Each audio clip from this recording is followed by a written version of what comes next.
वाले खुद के रखवाले, जीवन है फुटपाथ, तितलियां तितलियां। नमस्कार दोस्तों, मैं प्राची आपका स्वागत करती हूं बच्चों की नज़र से कार्यक्रम में, जिसे बटरफ्लाई चिल्ड्रन मीडिया द्वारा लाया गया है। और आज हम अपने कार्यक्रम में बात करेंगे वन्य जीव और उसकी बातचीत। वन्य जीव का अर्थ है प्राकृतिक परिवेश में मौजूद किसी भी रो, पौधे या जानवर में जीवन जो मनुष्य के मनोरंजक और आर्थिक लाभ प्रदान करता है। ने स्वयं के प्राकृतिक आवासों में या किसी ऐसे आवास में रहने वाले सभी अघोषित या अदम्य जानवर, यहाँ उन्हें अनुकूलित किया गया है। वन्य जीव जानवरों के रूप में जाने जाते हैं। पृथ्वी के प्राकृतिक संसाधनों का उचित उपयोग, संरक्षण और प्रबंधन संरक्षण के रूप में जाना जाता है। संरक्षण को एक प्रक्रिया के रूप में परिभाषित किया जा सकता है जो पृथ्वी के प्राकृतिक संसाधनों के उपयोग, संरक्षण और उचित प्रबंधन और विनाशकारी प्रभावों, दुरुपयोगों, क्षय, आग या अपशिष्ट से उनकी सुरक्षा संबंधित है। तो आइए दोस्तों, इस बारे में और अधिक जानने के लिए हम बात करते हैं हमारा फाउंडेशन के अपने दोस्तों से। आपका स्वागत है दोस्तों हमारे कार्यक्रम बच्चों की नज़र से में।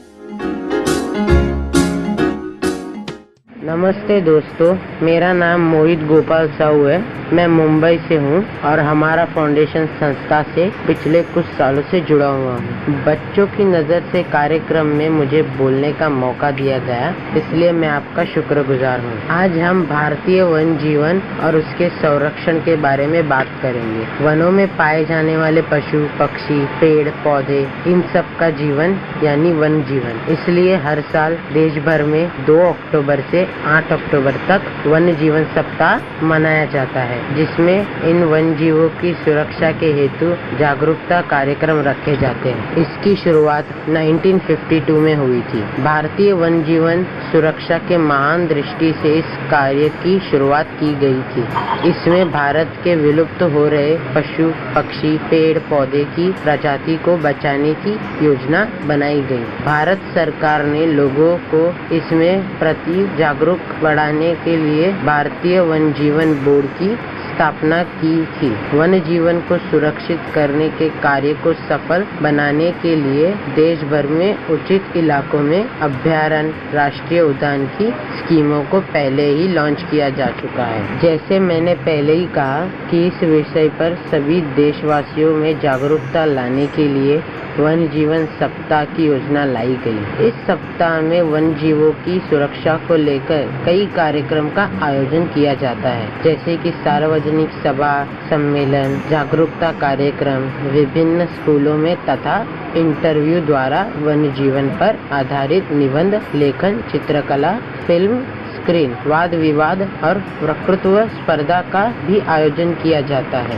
इस सप्ताह में ज्यादा से ज्यादा लोग प्रकृति से अच्छी तरह से जुड़ने के लिए सेमिनार, व्याख्यान, कार्यशालाओं में विशेषज्ञों से द्वारा मार्गदर्शन किया जाता है। वन जीवन का संतुलन बनाए रखते हुए मानव अपनी प्रगति कार्य करते हुए यह पूरी सृष्टि के लिए फायदेमंद है। इसलिए दोस्तों, वन जीवन को बचाना बेहद ही जरूरी है। अपने परिवार के साथ एक यात्रा की योजना बनाएं, जिसमें अपने बच्चों को वन्य जीवन की खूबसूरती को बरकरार रखने की प्रेरणा मिले। इसके लिए माता पिता की भूमिका महत्वपूर्ण है। प्रकृति भगवान का दिया हुआ सुंदर उपहार है, जिसे सुरक्षित और सम्मानित रखना हमारा कर्तव्य है। धन्यवाद। हाय दोस्तों, मेरा नाम शबाना खान है। मैं हमारा फाउंडेशन से कई सालों से जुड़ी हूँ।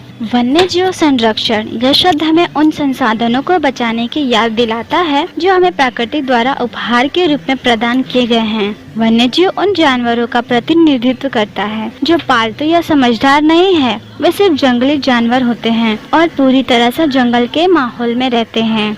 ऐसे जानवरों और पौधों की प्रजातियों का संरक्षण जरूरी है ताकि वे विलुप्त होने के खतरे से बाहर हो सके, और इस पूरी क्रिया को ही वन्यजीव संरक्षण कहा जाता है। वन्य जीवों का वनों से अटूट रिश्ता है। वनों में रहने वाला जीव जंतु और पक्षियों के लिए यही वन्य उनका घर होता है। हम सभी के लिए वन्य प्रकृति का ऐसा वरदान है जिस पर उसका अस्तित्व निर्भर होता है। वन्य जीवों से हम सभी को बहुत से लाभ होते हैं। पर्यटन के क्षेत्र में वन्य प्राणियों की भूमिका महत्वपूर्ण है। वन्य प्राणियों से प्राकृतिक संतुलन बना रहता है। वन्य जीवों का नष्ट होना हमारे लिए खतरे का आदेश है। हमें अपना अस्तित्व बनाए रखना है, पर्यावरण को संतुलित रखना है और वनों को बनाए रखना है तो वन्य जीवों का ध्यान रखना होगा। वन्य जीवों को सुरक्षित रखना हम सभी का कर्तव्य है। संसार के विभिन्न भागों में बड़े बड़े जगहों पर जंगल पाए जाते हैं। इन जंगलों में जंगली जीव निवास करते हैं, लेकिन जैसे जैसे जंगल कटते जा रहा है वैसे वैसे इनकी संख्या में कमी आती जा रही है। वैसे तो हमें शेर, बाघ, भालू, चीता, लोमड़ी, अजगर और बड़े शरीर वाले जीव हम सभी को पता है ये मांसाहारी होते हैं और शेर तो जंगल का राजा ही है। हाथी जंगल और भूमि का सबसे बड़ा जीव है। वन्य प्राणियों में विभिन्न प्रकार के पक्षियों का भी प्रमुख स्थान है। पानी के लिए जंगली जीव जंगल को झरने, तालाबों, नदियों पर निर्भर होते हैं। बहुत से लोग अपने लाभ के लिए वन्य जीवों को मार देते हैं, जो कि यह एक दंडनीय अपराध है। यह उस तरीके का परिणाम है जिससे इंसान अपनी जीवन शैली पर आधुनिकता और उन्नति कर रहा है। पेड़ों और जंगलों की भारी कटाई से वन्य जीवों के आवास नष्ट हो रहे हैं। मानव के विचारहीन कर्म वन्य जीव प्रजातियों के बड़े पैमाने पर विलुप्त होने के लिए जिम्मेदार है। शिकार करना या अवैध रूप से शिकार का कार्य एक दंडनीय अपराध है। किसी भी वन्य जीव की प्रजाति को अपने आनंद के लिए उद्देश्य न मानना चाहिए। जंगली जानवर और पौधे पारिस्थितिक संतुलन को बनाए रखने का महत्वपूर्ण भूमिका निभाते हैं। उनके महत्व को नकारा नहीं जा सकता। ऐसे कई कारक हैं जो वन्य जीव प्राणियों के लिए खतरा है। बढ़ता प्रदूषण, तापमान और जलवायु परिवर्तन, संसाधनों का अत्यधिक दोहन, अनियमित शिकार या अवैध शिकार, निवास स्थान की हानि आदि वन्य जीवों की समाप्ति के प्रमुख कारण है। शुक्रिया।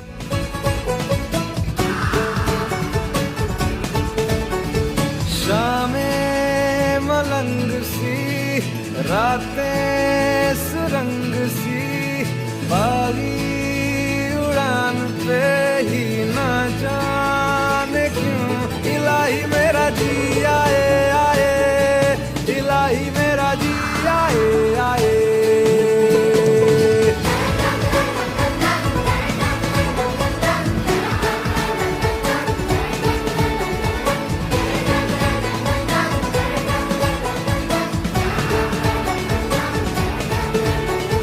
कल पे सवाल है, जीना फिलहाल है, खाना बदोशियों पे ही जाने क्यों इलाही मेरा जी आए आए, इलाही मेरा जी आए आए।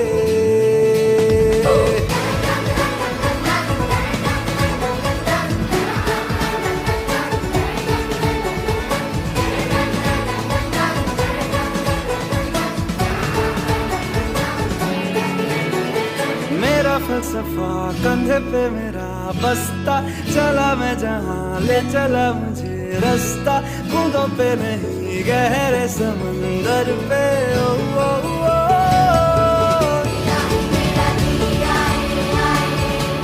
इलाही मेरा जी आए आए।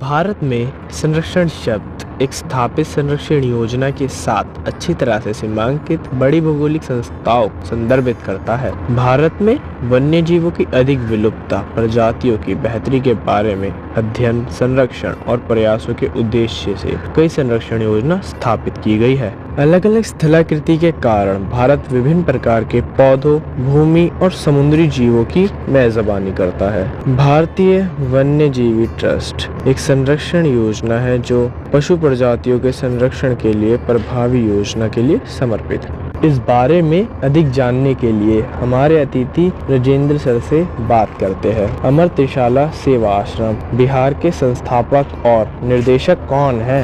हमारी संस्था का नाम अमर त्रिशला सेवा आश्रम है, जो बच्चों, महिलाओं और युवाओं के विकास के लिए सतत काम करती है और बटरफ्लाई के साथ बच्चों के अधिकार के लिए काम करती है। तो आज के दिन में वन्य जीवन क्या है? वन्य जीवन को जब हम देखते हैं तो वन्य और मनुष्य का एक अन्योन्याश्रय संबंध है, जो संबंध यह प्रदर्शित करता है कि एक दूसरे के बगैर यह संभव जीना नहीं है। जीने की जो पद्धति विकसित हुई है, जीने की जो कला स्वस्थ परंपरा मिली है, प्राकृतिक रूप से हम उसे स्वीकार करते हैं और सभी मनुष्यों के अंदर में इस तरह की भावना का विकास प्राकृतिक रूप से हुआ है कि मनुष्य, वन और वन्य प्राणी सब एक दूसरे के पूरक है। मैं बात करता हूँ बच्चों से। आज प्राकृतिक रूप में अगर हम देखते हैं तो हवा का जो प्रभाव है वो वन से जुड़ा हुआ है, जल का प्रभाव है वो जंगल से जुड़ा हुआ है। जितने भी कीड़े मकोड़े हैं प्रकृति द्वारा, उसको आप देखते हैं कि जो हम पेड़ पौधे उगाते हैं, उस पेड़ पौधों में ऐसी कला विकसित है कि वो बहुत सारे कीड़ों मकोड़ों को अपने अंदर समाहित करके उसको मार देता है और उससे उसका पोषण करता है। पेड़ को आप देखते हैं तो पेड़ से हमको ऑक्सीजन प्राप्त होता है और ऑक्सीजन जो है मनुष्य को बहुत ही जरूरी चीज है, जिसके बगैर मनुष्य रह नहीं सकता,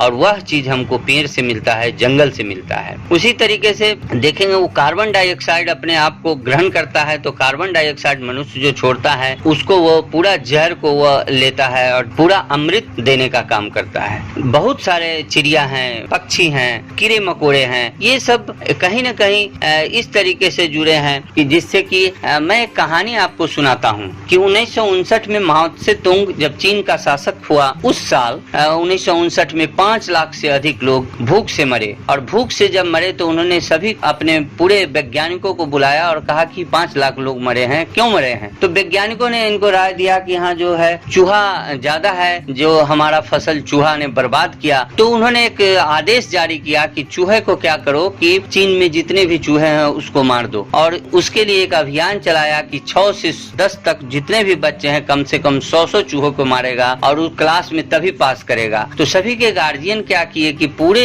अभियान में अपने बच्चों को पास कराने के लोभ में पूरे चूहे को मार दिया। अगले साल फिर फसल कम हुई, भूख से लोग मरे, फिर इन लोगों ने सर्वे किया तो पता चला कि इस बार गोरैया खा गया। वैज्ञानिकों ने कहा कि गोरैया खा गया, तो गोरैया को भी मारने का एक अभियान चलाया गया, जिसमें आप देखेंगे कि टीन पीट कर। गोरैया की संस्कृति है कि जब वो बोलता है ज्यादा आवाज वो सुनना पसंद नहीं करता है और वो 10-12 फीट की दूरी तक की ऊंचाई पर ही उड़ सकता है, तो तुरंत वो मार करके गोरैया को खत्म कर दिया गया। जब गोरैया मर गया तो उस साल एक अजीब सी स्थिति हुई जिसमें बहुत सारे लोग सांप काटने से मरे। इस पर जब सर्वे हुआ तो पता चला कि चूहे का बिल नहीं था जिसमें सांप रहता है, और सांप की प्रकृति है कि 3 से 4 फीट नीचे रहेंगे, वो ठंडा या गर्म को एक्सेप्ट करेंगे। तो इस तरीके से वो जब नहीं मिला तो ऐसे चूहा क्या करता है कि चूहे के बिल में सांप घुस जाता है, उसके बच्चे को खा लेता है और बहुत आनंदित रहता है। चूहा के मर जाने के बाद बिल नहीं मिलता था,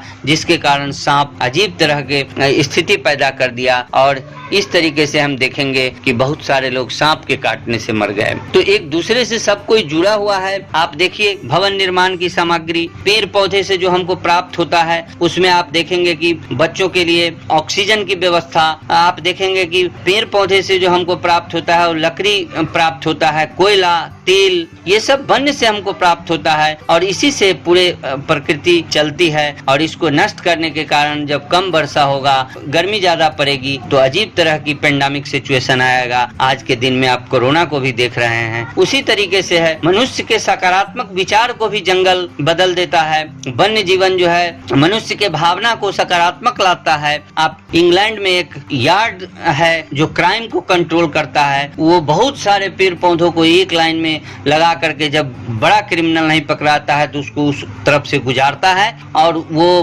पौधे जो है अजीब एबनॉर्मल करने लगते हैं अपने हैबिट्स को, और इससे वहाँ के लोगों को पकड़ा जाता है। हम बच्चों से आग्रह करते हैं कि आने वाली पीढ़ी को जल, जंगल और जमीन के बचाव के लिए, वन्य की रक्षा को बढ़ाने के लिए हम पौधे लगाएं, पौधे के साथ रहने की संस्कृति, जल के साथ रहने की संस्कृति विकसित करें। बहुत बहुत धन्यवाद, साधुवाद। शुक्रिया सर। दोस्तों अब समय है आप सभी को अलविदा कहने का। अगले हफ्ते फिर मिलते हैं रेनबो FM 102.6 मेगाहर्ट्ज पर।